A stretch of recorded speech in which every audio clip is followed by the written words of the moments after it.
There's big news on the diet front.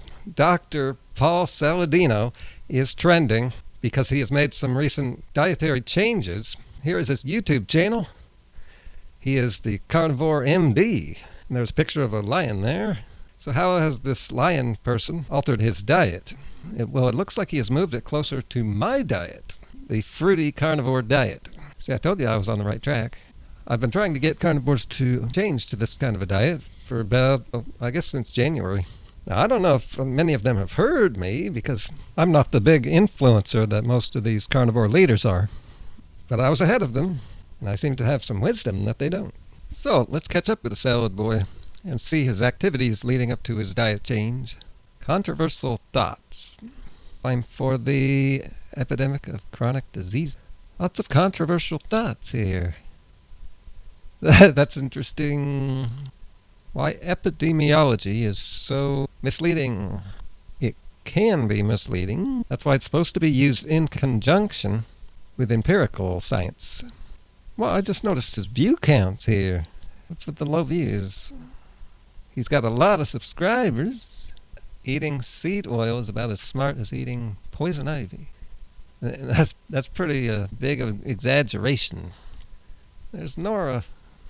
I made a video about her many years ago, 4 years. So let's watch this one. Just skim through the first few minutes here to see anything interesting. What is up, you guys? Welcome to another edition of Controversial Thoughts. On last week's episode, I did a short video on the carnivore diet for beginners. This week, I wanted to talk a little bit about the plant toxicity spectrum in more detail because I got a lot of questions about that when I posted it on Instagram. So, have I mentioned before, I think the idea that this guy might be an opportunist? He's got a series called Controversial Thoughts.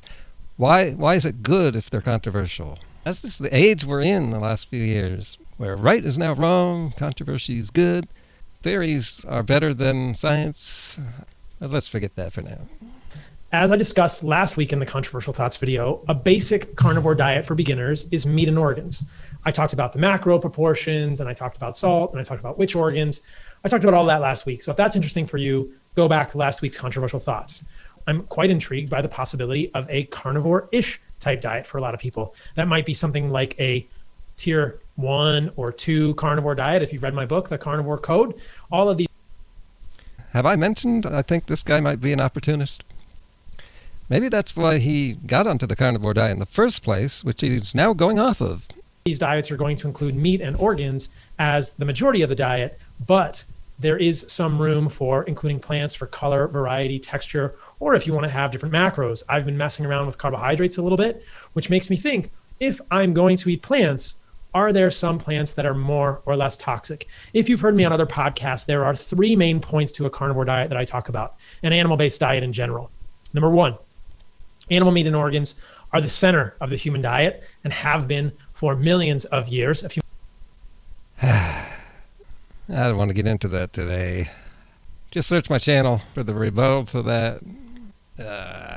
It's like what you see politicians do. It's a gross oversimplification of the truth. It's like they're keeping the truth from you because they want you to believe their truth as if it was a cult. Including these in our diet is essential for human health, integral to kicking a lot of ass. They have been incorrectly...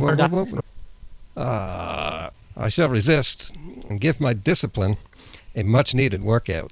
And incorrectly vilified for the last 70 years based on bad science, epidemiology, which is quite misleading. Carnivores, like Bart, they tend to attack epidemiology. Why is that? It's because it flies in the face of their teachings. Next, they're going to be saying it's like communism, just like socialism. Throughout indigenous cultures and hunter-gatherers, they don't all eat plants without some consideration of what plant they're eating or which part of the plant they're eating. And when they eat... Exactly. This is what I've been teaching for years. All animals know what they're supposed to eat. All animals, except for humans, humans seem to be lost on this planet as if they were like from another planet. But this isn't part of my UFO series. But humans can figure out what their rightful diet is.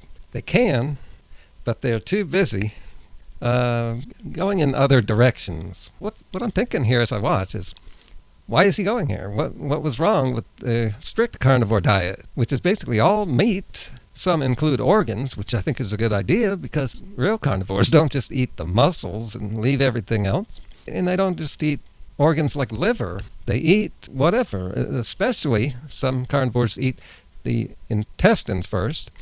And you know what's different about the intestines? There's plant foods in them.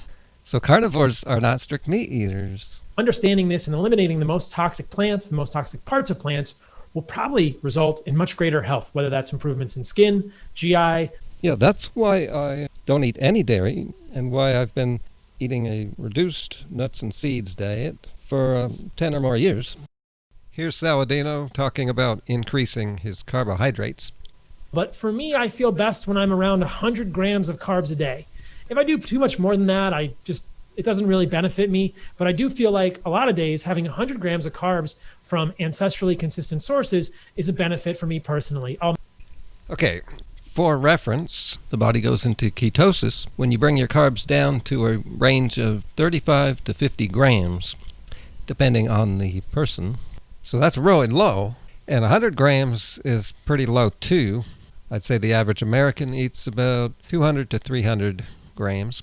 Picking up where he left off, ancestral sources of carbs. I'll mix fruit, honey, or white rice depending on the day. Some days I don't do any. Some people do okay with sweet potato. I don't love it. A lot of oxalate in there. And other carbohydrate that some people might be okay. I'm unfamiliar with what oxalates, how oxalates make you feel. Can somebody fill me in on that? That some people might be okay with is pressure cooked white rice, possibly. See how you respond to it. Again, it's going to depend on your metabolic context. It's pretty benign for most people, especially if you pressure. Benign, that's the word I use to describe fruit. And now here is Dr. Saladino, big deal Saladino here, getting closer to the narrative I've been putting out for many years, while he just jumps around still looking for the optimum diet. Another thing is, I hope he's not putting this pressure-cooked white rice in the category of ancestral consistent. Do not do brown rice, okay? So where are we so far? If you want to eat plant foods, focus on the fruit. We're going to make animal meat and organs the majority of your diet. So for me, that's going to mean 170 grams of protein a day, about 100 grams of carbs, and the rest is going to be fat. I think it ends up being probably around 60 to 80, maybe 100 grams of fat for me on those days. Look at these fools in the comments. Dr. Saladino is so knowledgeable that I wish he would start seeing patients again. What's he going to subscribe to them? He's all over the place, especially those with people with heart disease. Don't die until they're in their 60s or 70s. These days, you can make it close to 80. Where do we see people in their 70s and 80s that are eating a strict meat diet? Where are they all?